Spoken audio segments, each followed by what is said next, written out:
Wind howled over the ridges of the Kirthar range, combing the ponderosa pines like a stern monk straightening unruly novices.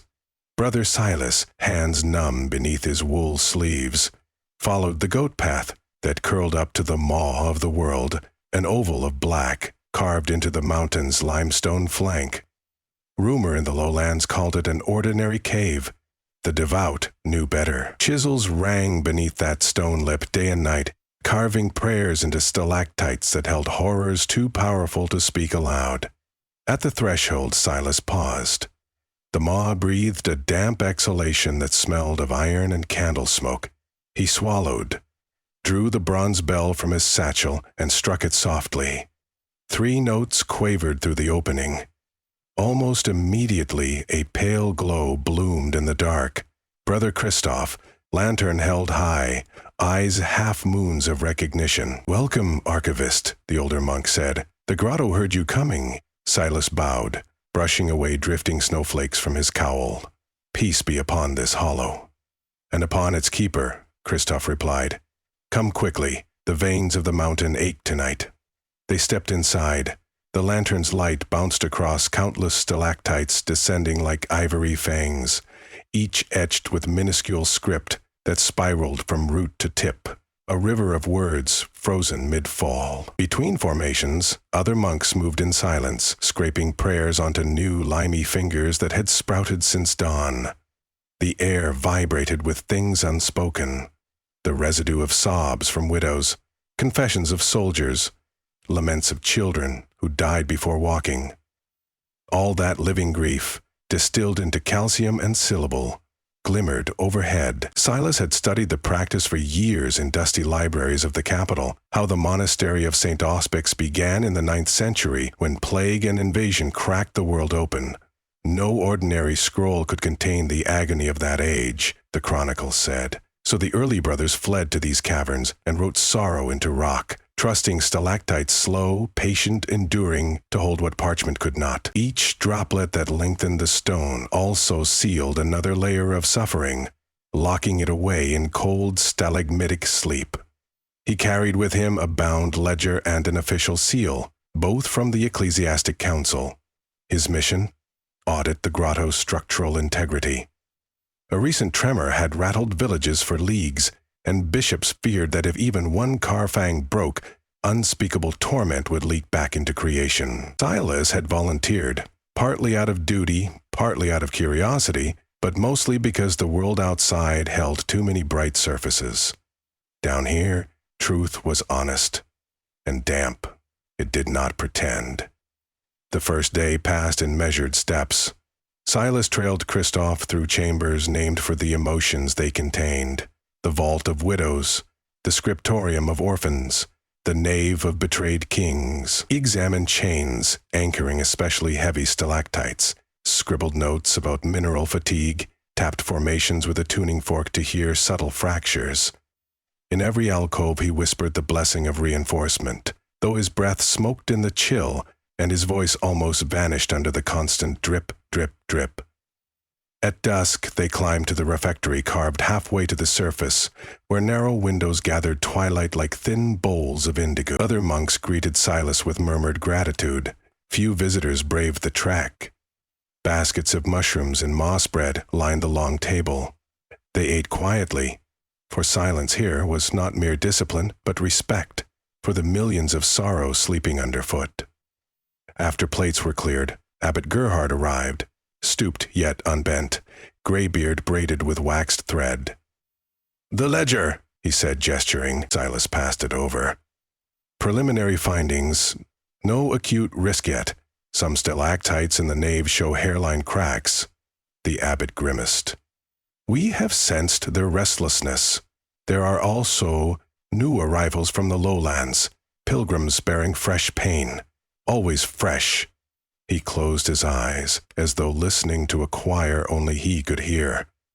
"Our cloister is small. We must finish carving before the next quake." That night, Silas lay on a straw pallet, trying to sleep while subterranean wind whistled through the mall. As he drifted, he imagined voices inside the stone. A mother begging a fever to spare her infant, a heretic confessing under torture, a lost sailor crying for dawn.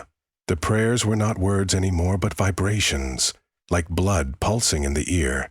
He wondered, as archivists often did, whether containing suffering actually eased it or merely delayed an inevitable swell. Morning brought a surprise. A slender woman in academic traveling garb stood near the grotto entrance, brushing mud from her boots. Her black hair was braided with copper rings, and a leather satchel bulged with parchment. Brother Christoph tried to bar her path, but she flashed a letter bearing the council's scarlet sigil. Amina bin Zahara, Doctoral Fellow of the Royal University, she announced. Licensed to conduct ethnographic study of monastic preservation techniques. Christoph pursed his lips, but waved her in. Scholars were rare but permitted. Silas, overhearing, approached. "Greetings, colleague. I'm Brother Silas, appointed auditor." They clasped wrists. Amina's eyes gleamed with excitement he remembered seeing in himself years ago. "This place," she whispered, craning her neck toward the vast canopy of carved stalactites, "is the most ambitious memory device on the continent." "Memory," Silas echoed, "and amnesia, two faces of the same saint." They spent the afternoon together studying structural diagrams. Amina sketched cross-sections, mapping the density of script against the stalactites' growth rings. She asked questions whose edges sparkled with iconoclasm. Had anyone measured whether carving halted the natural dripping, potentially weakening the joint? Did the encapsulated anguish ever ferment into something else? Passion, perhaps? Or rage? Silas's responses were cautious, but he admired her curiosity. Late in the day, a distant rumble quivered dust from the ceiling. The monks froze. Silas felt the tremor pass through his soles like a slow, deliberate footstep. One of the younger novices dropped his chisel. Then silence reclaimed the hall. The abbot ordered all work halted until reassessment. No more work was done until reassessment. In the hush that followed, Amina drifted toward the nave of betrayed kings, where the oldest formations hung some thick as tree trunks, tips tapering to quills. Silas, busy cataloging minor rockfalls, did not notice she had wandered off until he heard a sound that did not belong, a sharp crack, like a tooth snapping. He sprinted. 50 paces ahead he saw Amina recoil, lantern wobbling. A massive stalactite above her had fissured halfway around its girth. Silas's gut turned to water. Script from a dozen dynasties glistened along the fracture, letters trembling as if they were insects alive beneath skin. "Don't move," he hissed. But the words had no time to reach her. With a shudder that felt like the mountains sighing, the stalactite sheared off. It plunged, exploding against the marbleized floor. Stone shards ricocheted. Dust rose in a round, inhaling cloud, and then a sound that Silas hoped never to hear. Centuries of suffering exhaled. It began as a moan, low and collective, growing into shrieks layered upon wails, every pitch of heartbreak braided into a single malevolent roar. The air thickened, hot then icy, whipping robes against calves. Silas threw himself over Amina. The lantern extinguished, yet the cavern glowed with a sickly phosphorescence. Pain become light. Faces materialized in the dust. Hollow-eyed soldiers missing limbs. Plague-struck children. Queens betrayed on their wedding night. Farmers watching locust swarms erase their fields. They spun around Silas, each visage dissolving into the next. The sounds scoured his eardrums until only vibration remained, rattling his teeth. A ringing bell cut through. Abbot Gerhard stood at the chamber entrance, clanging the bronze with all his frail strength. Monks poured in, chanting counter-prayers. Their words crawled across the walls like vines, golden threads thrown against a storm. Yet the released anguish surged stronger, swirling toward the grotto's main corridor, toward the maw opening to the world above. If it escaped, villages would drown in despair. Silas realized the emergency protocols he had only read in dusty manuals must now be enacted. "Containment circle," he shouted. The brothers formed a ring around the shattered stalactite's remains, kneeling, pressing palms to damp stone. Each murmured lines designed to magnetize pain, to bind it inside a perimeter of will. For a moment the ghostly hurricane hesitated, testing the invisible fence, but the fracture's magnitude overwhelmed them. The wail pressed outward, slipping between monks like water between fingers. Amina, coughing, tugged Silas's sleeve. "The etchings," she gasped. "They're focal points. If we imprint fresh text opposite sentiments, it might rebalance the field." Silas blinked, understanding flickering. Every carved prayer was negative. No balm accompanied it. What if they introduced gratitude, hope, forgiveness, the equal and opposite vibrations? He grabbed a fallen chisel, its tip still sharp. "Write," he told her. "Write until your hands bleed." They lunged toward broken shards, selecting fragments as large as bread loaves. Upon them they carved cramped characters. "Thank you for the harvest that survived. I forgive the hand that struck me. My child's laughter still echoes in my chest." Words of thanksgiving, resilience, love. Others saw and joined, until the circle of monks resembled a frantic class of scribes at the world's most important examination. As each new line bit into limestone, tendrils of luminescent sorrow recoiled, sizzling on contact. Hope, it turned out, was acid to anguish. Slowly the pitch of the wail dropped, sliding from scream to sob, then to sigh. Phantasms faded, retreating into the shards whose surfaces now bore both dark and light inked side by side. Silas felt the pressure ease, though exhaustion trembled in his limbs. They had staunched the wound, but only barely. The abbot knelt beside the largest shard, stroking the fresh inscriptions like a father checking a child's fever. "Temporary," he muttered. "The core of suffering still stirs. Unless resealed within stone, it will seep again." Amina wiped sweat and dust from her brow. "Resealing requires fusion of calcite along the break," she said. "Normally a matter of decades." "Decades we do not have," Christoph growled. Silas knew the manuals held one last resort, a ritual so rarely spoken that most considered it legend. The vessel compact. A living person could absorb the liberated anguish, storing it within flesh until the mountain regrew its seal. The cost was withering madness, perhaps death. He waited for the abbot to propose it. Gerhard instead stared at the floor, silent. "I will take it," Silas said. The chamber hushed. Amina's eyes widened. "No. There must be another equation, some chemical catalyst." He shook his head. "We cannot gamble. Every moment increases risk of a second breach." He addressed the abbot. "Teach me the words." Gerhard's shoulders sagged like doors unhinged. "You understand, child. Once taken in, sorrow is jealous. It will not leave you whole." "I was never whole," Silas whispered. "Only useful." They'd prepared in the Chapel of Echoes, a smaller alcove where stalactites hung like pipes of a giant organ. Monks drew a salt circle on the floor. At its center, they placed the largest shard, pulsing faintly with imprisoned grief. Silas knelt opposite it, palms up. Amina stood beyond the ring, her eyes twin storms. Christoph held the ritual book, his voice a gravel path. "By bone and breath, by memory and mercy, may this vessel receive the weight of woe until stone is mended. Let no stray agony pass into the world." "Amen." Silas answered each litany, throat dry. When final syllables echoed off walls, the shard cracked once more. But inward this time, folding like a flower at dusk, a dark mist coiled from it, drawn toward Silas's chest. A dark mist coiled from it, drawn toward Silas's chest. He inhaled, forced lungs open. The cold entered him, gnawing through ribs, slithering along spine. He felt children dying of consumption, husbands watching wives drown, prisoners begging for an anesthetic that never came.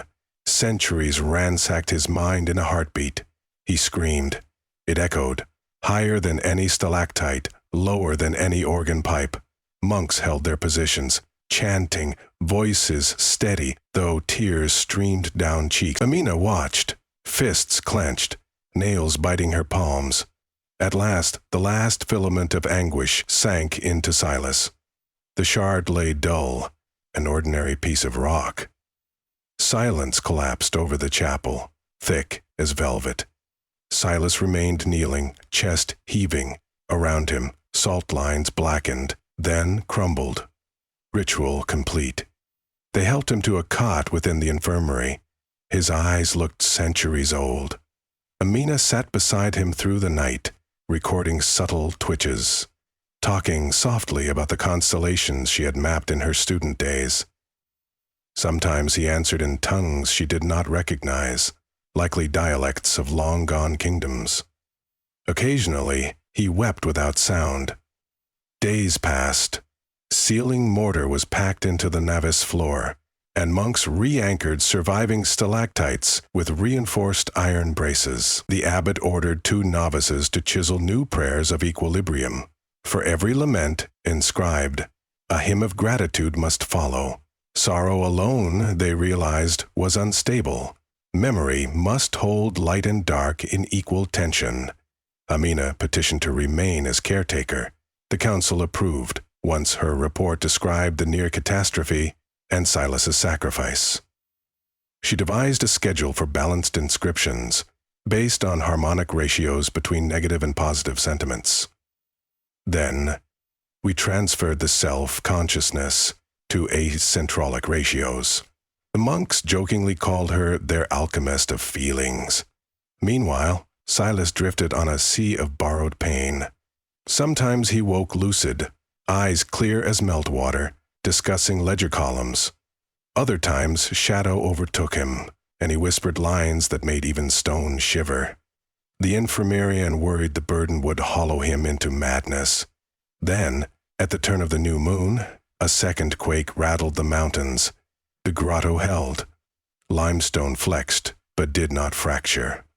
Hours later, as aftershocks tapered, Silas sat upright. He asked for ink and parchment. Amina hurried to comply, expecting more accounts. Instead, he wrote one sentence, large and plain. The vessel is full, yet not overflowing. He smiled, thin but sure. The mountain, he said, has begun to knit. I feel threads loosening from my ribs, returning to stone. Abbot Gerhard leaned heavily on his cane, astonishment softening his lined face. You suggest the burden is reversible? Not entirely, Silas admitted. Scars remain, but suffering, once shared willingly, seems to lose its claws. Amina studied him. You mean compassion is the catalyst? Silas shrugged, an ache still in his shoulders. Perhaps sorrow only shrieks when it feels ignored.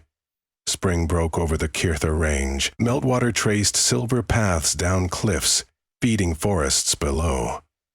Inside the grotto, a new practice blossomed. Each pilgrim who arrived to carve despair was required also to carve a gratitude, no matter how small.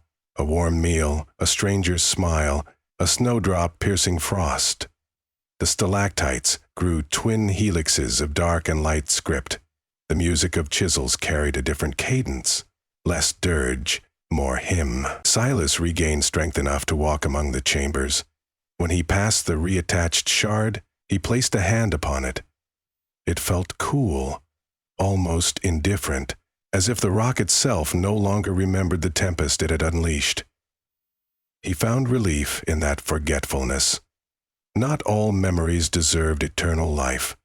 In the upper meadow, goat paths thawed. Villagers returned to trading posts with news. Despite the quakes, fear had not spread. Instead, communities had gathered to share resources, rebuild barns, sing around bonfires. A traveling bard told of a night when sudden hope swept through a valley, compelling rivals to clasp hands. Silas listened, understanding. Some of the gratitude they had carved must have seeped outward, balancing the accidental release months before. One evening, under a sky rubbed velvet with gold stars, Silas and Amina stood near the mall, watching the last light drain from the world. The council asked whether the grotto should be sealed permanently, she said. Too dangerous, they think. Silas traced the cave mouth with his gaze. Dangerous, yes, but necessary. People cannot carry everything alone. They need places where sorrow is honored, not feared. Places where it can become stone, and where that stone can one day crumble back into dust. And if another stalactite breaks, then someone else will step forward to be vessel, he replied. Hopefully under better protocols. He smiled at her sideways. Perhaps an ethnographer with a talent for balance. She laughed, the sound echoing faintly down the tunnel like a bell rung in celebration rather than alarm. Let us hope the mountain sleeps long before testing me. They returned to the refectory for supper. The monks spoke freely now, stories mingling with the scent of mushroom stew. Silas noticed he could stand amid their voices without feeling pierced. The centuries inside him had softened, not vanished, informing rather than controlling his heartbeat. He thought of the stalactite that had shattered and wondered whether it felt regret. Probably not, he decided. The stone had simply reached its limit. Breakage was a kind of speech, too. Weeks turned into a season. The abbot, citing frail health, announced his retirement. The brothers elected Silas as new spiritual warden, their arguments brief. They had watched him shoulder entire epochs. He accepted under one condition. Amina would serve as co-custodian, her science complementing his liturgy. The vote was unanimous. Under their joint guidance, the grotto evolved. Chiselers wore small symbols on wrists, so each strike produced harmonic overtones. Pilgrims left offerings not only of tears, but of laughter, recorded on parchment. Jokes to be folded into crack. Children visiting with parents were allowed to paint tiny suns on the smooth stone between stalactites, yellow circles glowing by torchlight. The maw was no longer merely the entrance to a pit of sorrow. It became a threshold to an ever-shifting archive of human totality. Silas sometimes sat alone in the nave of betrayed kings, listening to droplets fall. He still heard murmurs of anguish inside his blood, but they were tempered by new voices. Lovers reunited, sick, cured, debts forgiven. The choir was messy, discordant, alive, and in that living braid he found a peace the manuals had never promised, but toward which they had always, quietly, pointed. One night he dreamed that the mountain opened like a book, pages of limestone turning under celestial wind. On each page, equal ink of suffering and joy formed sentences that glimmered with meaning. The story of a species learning to bear itself. He woke before dawn, heart steady. In the earliest blue of morning, Silas made his way to the collapsed shard, now cemented flawlessly to its parent stalactite. He pressed his forehead against the cool surface and whispered a prayer, neither lament nor thanksgiving, but a braid of both. Gratitude for the fracture, sorrow for the need of it, hope that when it inevitably happened again, those present would listen well enough to carve the other half of the story at once. Drip by drip, the cavern answered, building new stone beneath words they had only just learned to say.